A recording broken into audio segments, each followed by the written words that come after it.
In LA this week. I'm Anna Marcos. A 4th of July celebration to welcome 100 new U.S. citizens. Find out how Councilmember Curran Price is giving them a boost coming up. A tasty thank you to the civil servants who make the city of Los Angeles great. I'm Gil Reyes with that story next. And some smooth jazz is likely to pop up where you least expect it. That's coming up.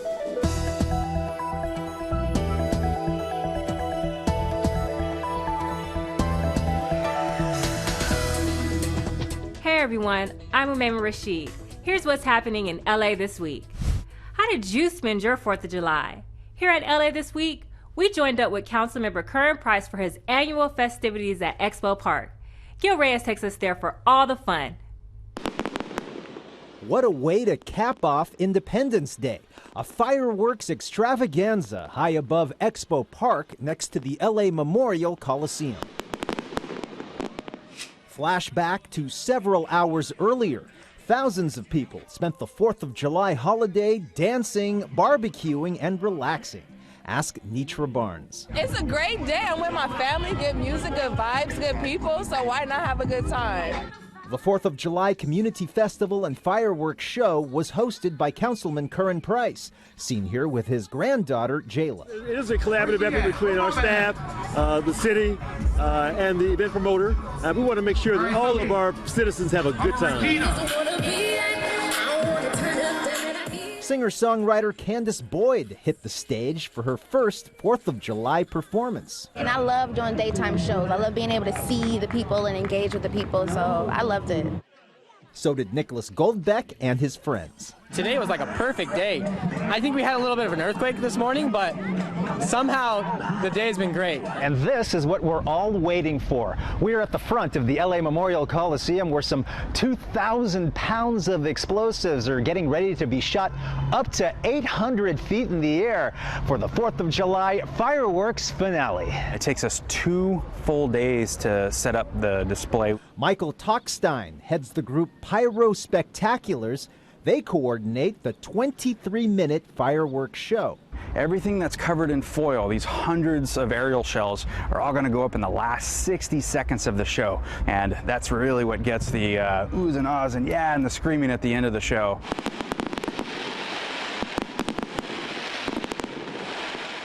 Here it is one last time. Happy birthday, America. See you all again at Expo Park next year. They had some amazing performers at the event, including Candace Boyd, Celine Amos, and Rodney O. One 4th of July celebration might be enough for you, but not us. We also checked in with Councilmember Gil Cedillo and his festivities in MacArthur Park.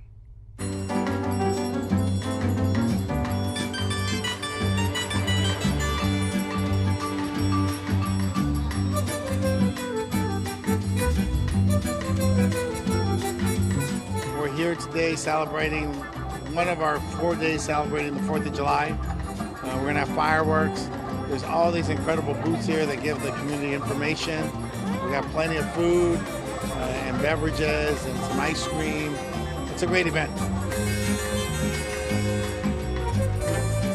It really connects us. It brings all the different cultures, all the different communities together, and we become one, and we can celebrate together without fearing and making and in a very safe environment.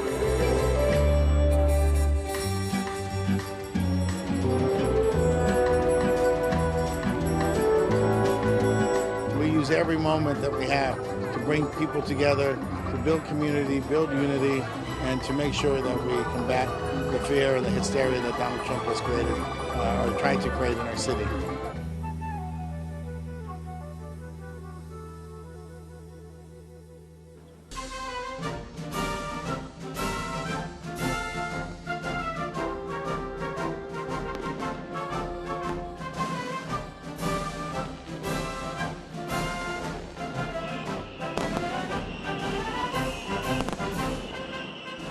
To find out more about Gil Cedillo and other events he has planned for the summer, head on over to gilcedillo.com. Councilmember Curran Price held an event last week to honor Independence Day with 100 new U.S. citizens from the 9th District. Anna Marcos takes us to City Hall for the celebration.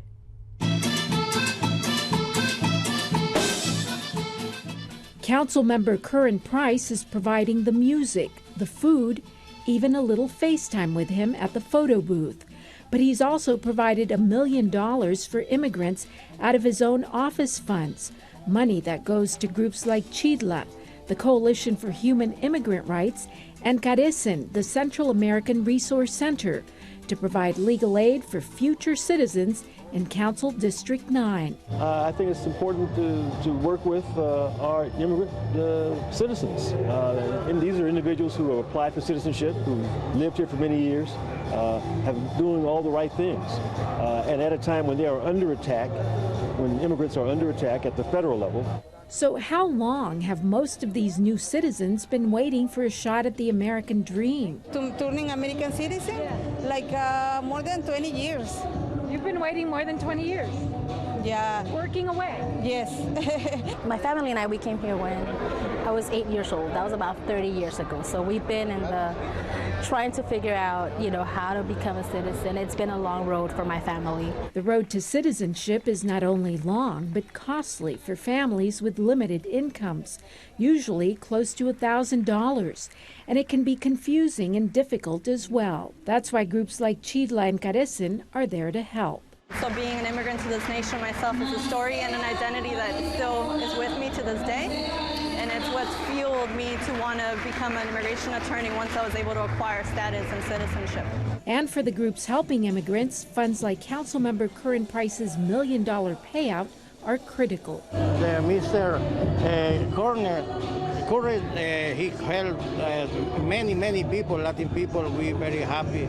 And once the congratulations certificates are handed out, there's nothing left to do but dance to celebrate U.S. Independence Day and the newfound American dream.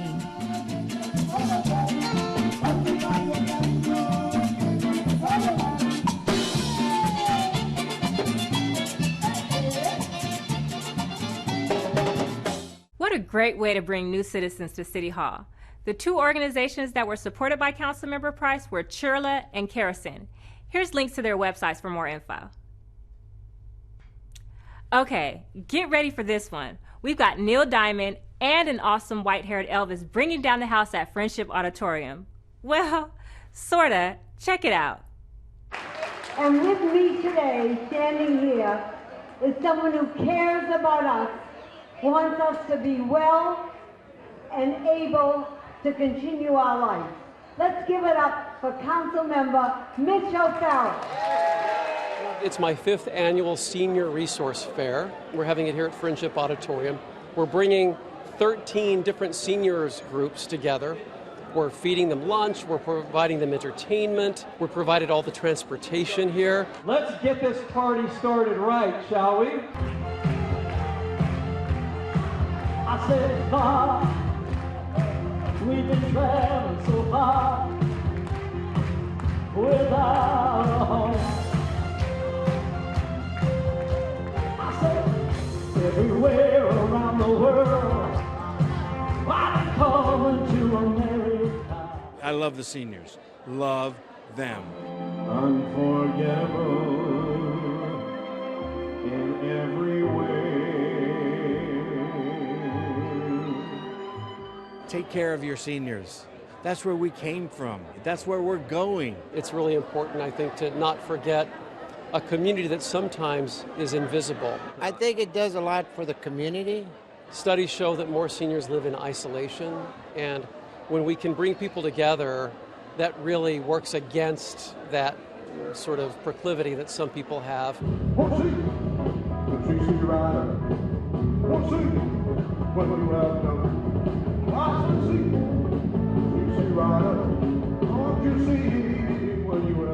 There's a lot of opportunities, there's a lot of programs out there that the senior citizens can take advantage of.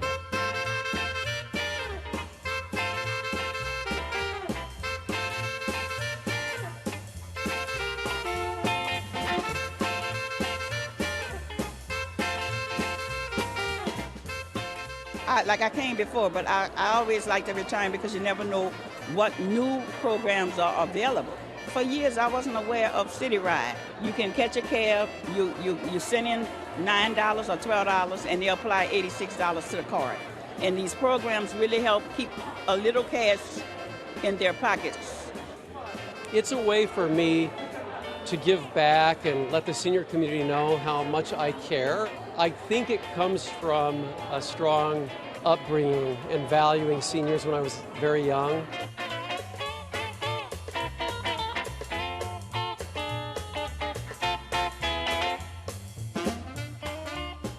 Thank you, seniors. Thank you, thank you, thank you for everything you did, for all the soldiers and all the people that taught us things and are still teaching us things. We are grateful.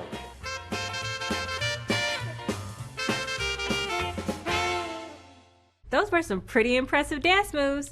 And not only was Mitch O'Farrell taking senior selfies, but I'm pretty sure I saw him working some plates there. That's full service. Councilmember O'Farrell wasn't the only one serving up some lunch. Gil Reyes joins Council President Herb Weston for his annual LA City Employees Luncheon.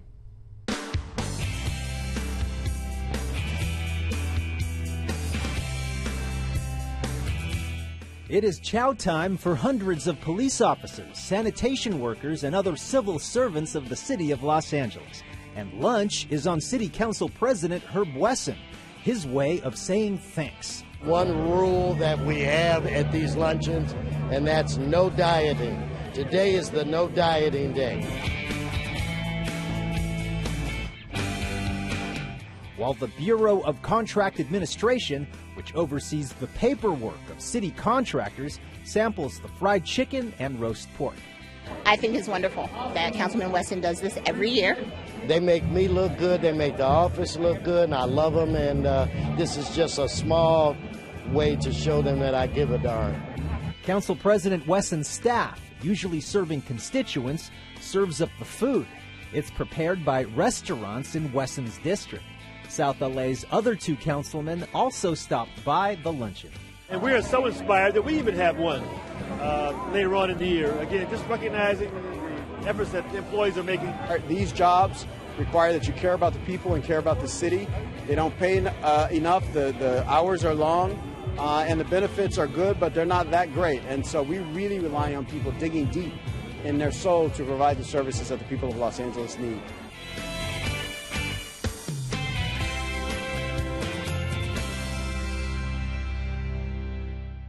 You heard the council president. Today is a no dieting day. That means I'll be having some mac and cheese right after this.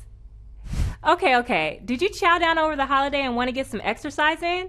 Saida Pagan takes us to the newly reopened Van Nuys Rec Center, where Councilwoman Nuys Martinez was joined by some very special guests.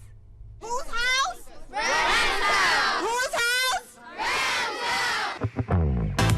Los Angeles City Councilwoman Nuys Martinez was joined by dozens of neighborhood children who had turned out at the Van Nuys Recreation Center for this LA Rams football clinic. If you want to be successful, you got to know what to do and when to do it. Earlier, Councilwoman Martinez and other city leaders officially cut the ribbon for the revitalized Van Nuys Recreation Center. So many of my families, enjoy the parks every weekend and after school during the summer, particularly because, unfortunately, we just can't afford to go to the Disneylands or to the Universal Studios. And so to them, open space is really important because this is where they come and have family time on the weekends. Besides this popular football clinic, the center now has a new basketball court and new playground to make things better for people who live in the area. The entire renovation project cost about $1 million. A lot of the money came from public funds as well as support from organizations like the Los Angeles Clippers. The synthetic fields for the kids, there are more activities for them, no more screen theme, more play, more sports for them. So yeah, I'm really happy. The mayor talks Census 2020. Mitch O'Farrell addresses homelessness. The city shows support for immigrant families, and we catch the opening of Lincoln Park Pool. All this in City Beat. LA Mayor Eric Garcetti paid a visit to the National Association of Latino Elected and Appointed Officials to talk Census 2020. Garcetti's message is to remind Angelenos of the vital importance in obtaining a truly complete census count. Councilmember Mitch O'Farrell encouraged the state to put its money where its mouth is in regard to LA's homeless crisis. Faced with increasing rather than decreasing homeless numbers, O'Farrell says now is the time for all hands on deck. No other municipality in the state of California has done this, has voted to tax themselves to build permanent supportive housing for the homeless. So, I am calling for a state match of $1.2 billion. City officials and LA residents gathered at City Hall for the National Day of Action. The event drew attention to a newly proposed HUD rule that would evict all mixed immigration status families from HUD housing. The rule faces serious opposition.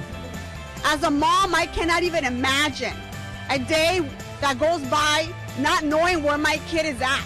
Not only are you tearing families apart, you're putting them in cages, and they're not even dignified enough to give these kids the basic needs to be able to function.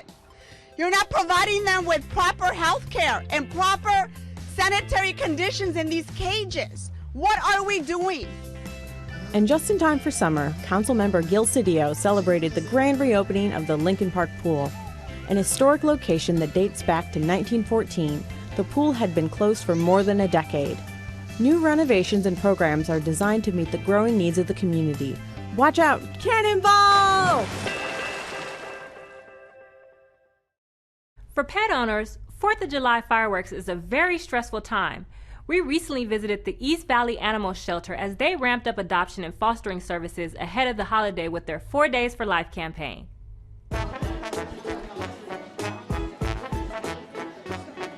Today is the first day of our 4 Days for Life program. And for 4 Days for Life, we are trying to get people to come in and help us with adopting animals, or if they can't adopt and they could only make a temporary commitment, foster for a few days. And it's really to help us with the influx of animals that we're going to see over the 4th of July holiday, because a lot of dogs get scared because of the fireworks and they end up breaking out of their yards and end up here at the shelter. 4 Days for Life has been taking place for several years now. It started off actually here at the East Valley Animal Shelter. Every year we do foster and adopt out hundreds of animals during this program for the 4 days. And it really does help us with creating space for the animals that need temporary space in the shelter. So for anyone who lost their pet during the 4th of July holiday, it's recommended that they do continue to look for their pet. They could come into the shelter. They can also check our website. We do post photographs of all the animals that come into the shelter on our website. They're all beautiful. If I had a chance, a big house or a big farm to get them all, I would get them all with no problem. You'd be amazed at how many great animals we have here at LA City Animal Services. So anyone who's looking to foster or adopt, this is the place to stop. We're very happy. I hope that everyone should come and adopt a dog, an animal, a rabbit, anything.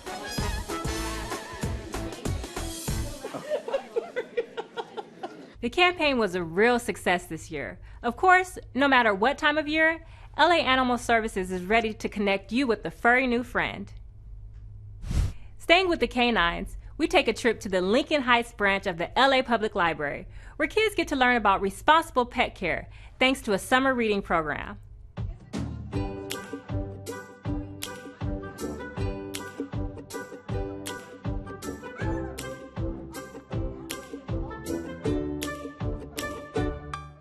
Children will be helping me in my performance. It's all about safety around dogs, how to take care of your pets. We have programs for the kids every Thursday at 4 o'clock, and today's program was just one of part of our many weekly events. Today's program was focused on responsible pet care. So children and families came in and they learned how to take care of their pets.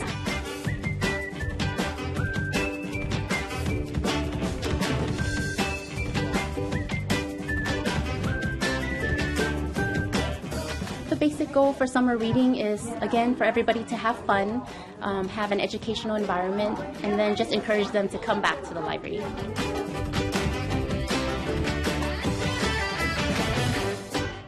Like jazz? Yep. Like shopping? Who, me? We take a trip to the Baldwin Hills Crenshaw Plaza, where a unique jazz pop-up left a lot of shoppers with a smile.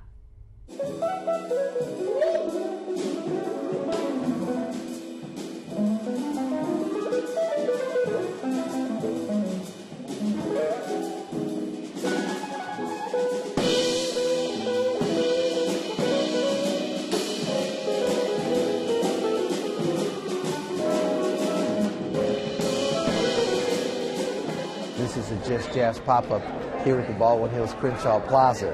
Tonight we've got Jonathan Pinson and Melogia, two of the great musicians that live in this town. They got a number of friends that are playing with them. We're going to do some jazz music.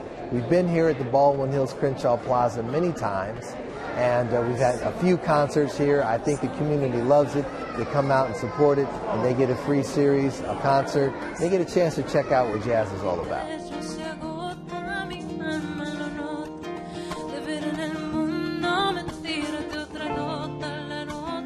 I bring my culture to this mall in LA, and the fact that you got people from every community coming here and learning about it is more of an opportunity to expose, definitely. I live in the neighborhood, and it's just a breath of fresh air to hear jazz.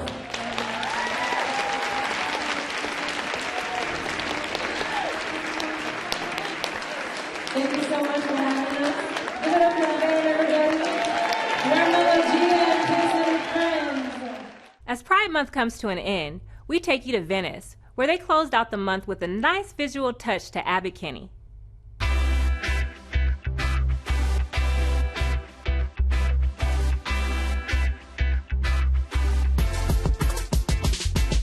It's my great honor and privilege to welcome you all to the most inclusive block in America.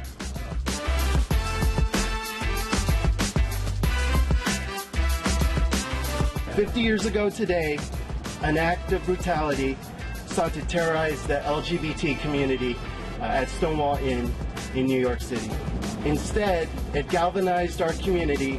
Today, we celebrate that spirit with the unveiling of the City of Los Angeles' first rainbow crosswalk here on Abbot Kinney in Venice. Just want to remind everybody as we commemorate this special moment, we can't just be loud and proud today. We need to be loud and proud every day.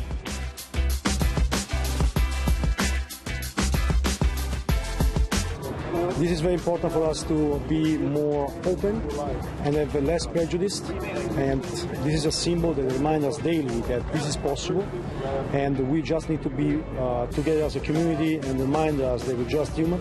We have the right to laugh, to cry, and to make mistakes, but we need to have the right as well and the duty to respect other minority. And I'm just so proud. This is awesome. And this just pays such a great homage to what Abbot Kinney and the street is about. So proud. We are one city, one county, one pride. Pride!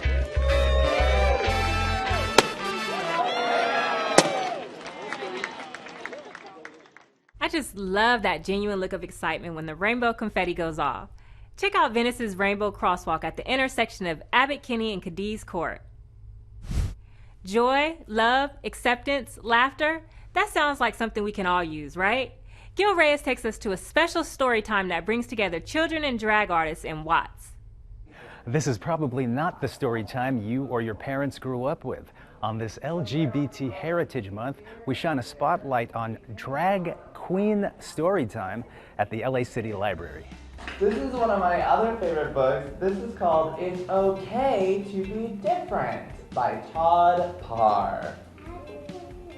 You have this book at school? Oh, cool. There's a common misconception that drag is adult entertainment, but it's not. It's for everyone, and you can experience drag in an appropriate, healthy, enjoyable, kid-friendly way. It's okay to come from a different place.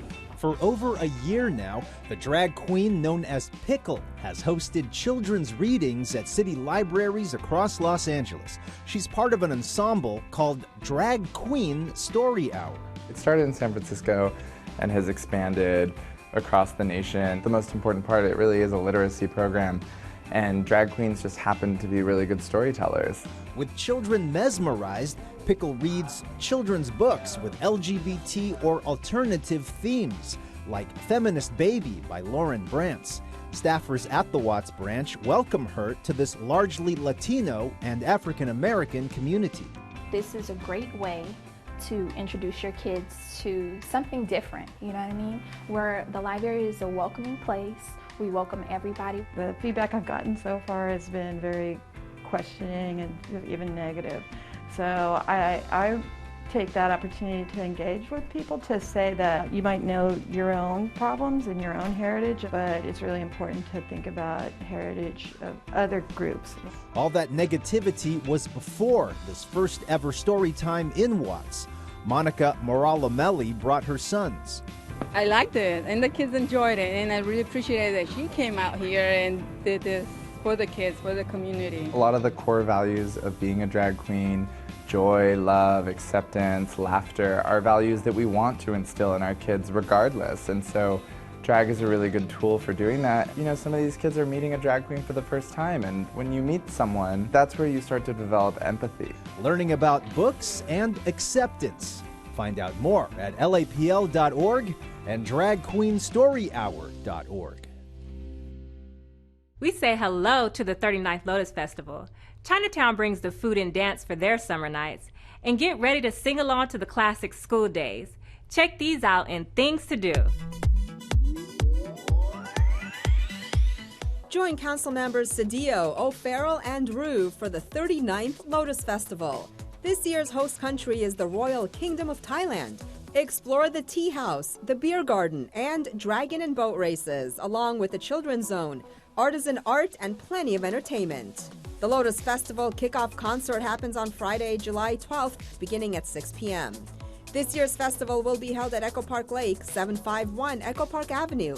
For details, visit laparks.org/Lotus Festival. Part block party, part food event. Chinatown Summer Nights presents an exciting hotspot for Angelinos. Dance to live music in Mandarin Plaza, view giant outdoor video projections, and shop local small businesses.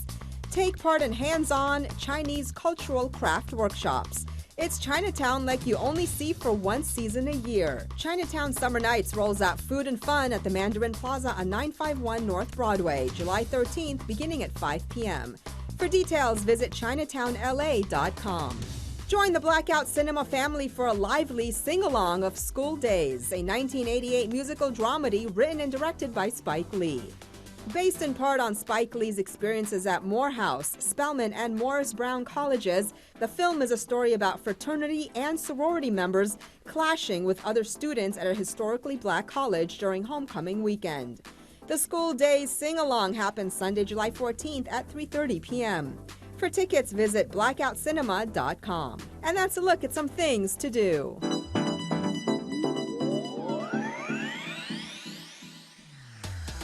That's it for this edition. I'm Umayma Rashid. From all of us here at LA This Week, thank you for joining us.